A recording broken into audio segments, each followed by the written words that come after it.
কোচৰাজবংশী সাহিত্য সভাৰ মুখ্য কাৰ্যালয়ত কোচৰাজবংশী সাহিত্য সভাৰ ভগ্নী সংগঠন কোচৰাজবংশী লেখিকা সভার প্রথম প্রতিষ্ঠা দিবস। আর আজকে এই প্রতিষ্ঠা দিবসত সাথে সঙ্গতি রাখি আমার এই যেটা বিল্ডিং বিটিআর গভর্নমেন্টে দিছে ৩৮ লাখ টাকার বিল্ডিং, এই বিল্ডিংটা আজি উন্মোচন করার কথা আছিল আমার প্রমোদ বড় স্যারের, কিন্তু কিবা বিশেষ কারণবশত উমরা আসি না পায়। উমার পলিটিক্যাল এডভাইজার মাধব ছেত্রী ডাঙরিয়ার দ্বারাই আমার এই কার্যসূচিটা সমাপন করিল।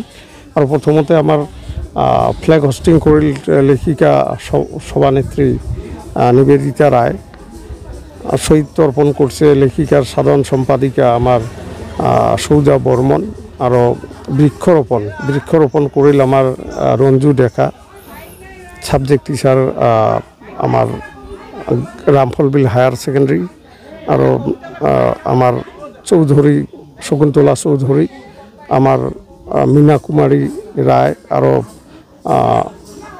শঙ্কর প্রসাদ রায়র সরু ভাই আমার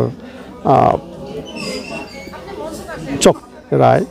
এই 4টা গাছ আমরা বৃক্ষ রোপণ করলাম এই ক্যাম্পাসত, যাতে ক্যাম্পাসটা ভাল হয়।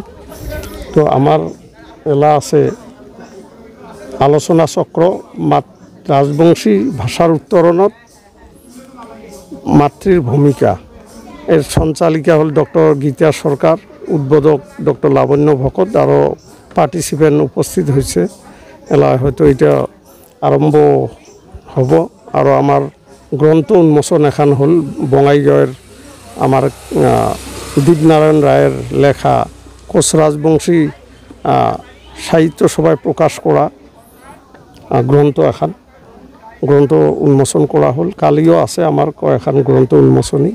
আর আমার এই ভগ্নী সংগঠন লেখিকা, এই লেখিকাক আমরা মানে এনকারেজ করার জন্য আমার কোচরাজবংশী জনগোষ্ঠীর মাজত মহিলার যথেষ্ট অবদান আছে। আরও বিভিন্ন সেকশনত বা গভর্নমেন্ট সেক্টর হোক বা প্রাইভেট সেক্টর বহুত মহিলা আমার এঙ্গেজ হয়ে আছে। এই মহিলাগুলো মানে প্ল্যাটফর্ম না পাওয়ার জন্য অসম সাহিত্য সভার যে সমারোহ আছে এই সমারোহত আমরা অংশগ্রহণ করে কিন্তু উপযুক্ত মর্যাদা না পায় বলে আমরা কিন্তু কোচরাজবংশী সাহিত্য সভায় আমরা উপলব্ধি করিয়া কোচরাজবংশী লেখিকা সভা মানে গঠন করা হয়েছে, যাতে আমার কোচরাজবংশী মহিলাগুলো যত মানে উপযুক্ত সম্মান পায়। আর আমার আজি 9জন বরেণ্য ব্যক্তির প্রতিমূর্তি আমরা স্থাপন করিম আর উন্মোচন করিম। এটা কার্যসূচি বাকি আছে।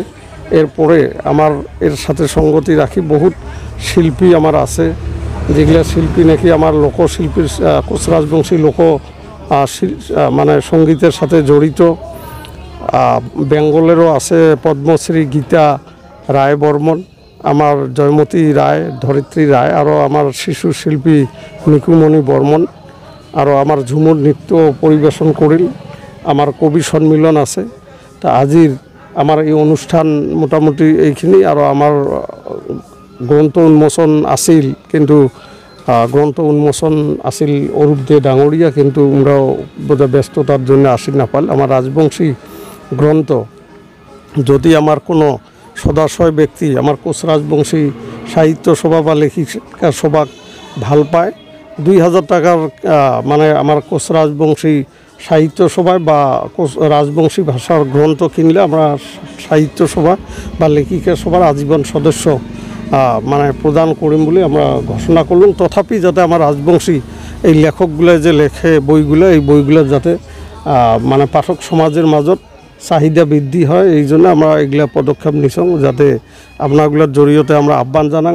কালকে আছে আমার সাংস্কৃতিক শোভাযাত্রা, রীতা রাভা বাইদেউ ডিও, আর উমরা হল রাভা লেখিকা সবার সভানেত্রী রীতা বাইদেউ কনসেন্ট দিছে। তো তোমারগুলোর জড়িয়তে আমরা আহ্বান জানাং যে লেখিকা যত আছে মহিলা যাতে অংশগ্রহণ করে। আরও ওপেন সেশন আছে আমার একটাত, যেটা ওপেন সেশনত আমার স্নিগ্ধা শিখা, আমার জ্যেষ্ঠ মানে সাংবাদিক DY 365-এর, আর আমার মিন্তি গগৈ, ডক্টর মিন্তি গগৈ যোরহাট ইউনিভার্সিটি থেকে আসবে। আরও আরেকজন আছে আমার সমারোহ, লেখিকা সমারোহর প্রধান সম্পাদিকা মনোমতি কুর্মী বাইদেউ, এই ধরনের কালী বিশিষ্ট কিছু ব্যক্তি, লরেন্স ইসলারি, আমার আরও অন্যান্য এই বঙাইগাঁও বিধায়িকা আমার চৌধুরী বাইদেউ কনসেন্ট দিছে আসবে। তো এই ধরনের কালীর যেটা ওপেন সেশন বা সাংস্কৃতিক শোভাযাত্রার সবাকে মানে সহযোগ করার জন্য বা অংশগ্রহণ করার জন্য আপনারগুলোর জরিয়তে আহ্বান জানানো। ধন্যবাদ।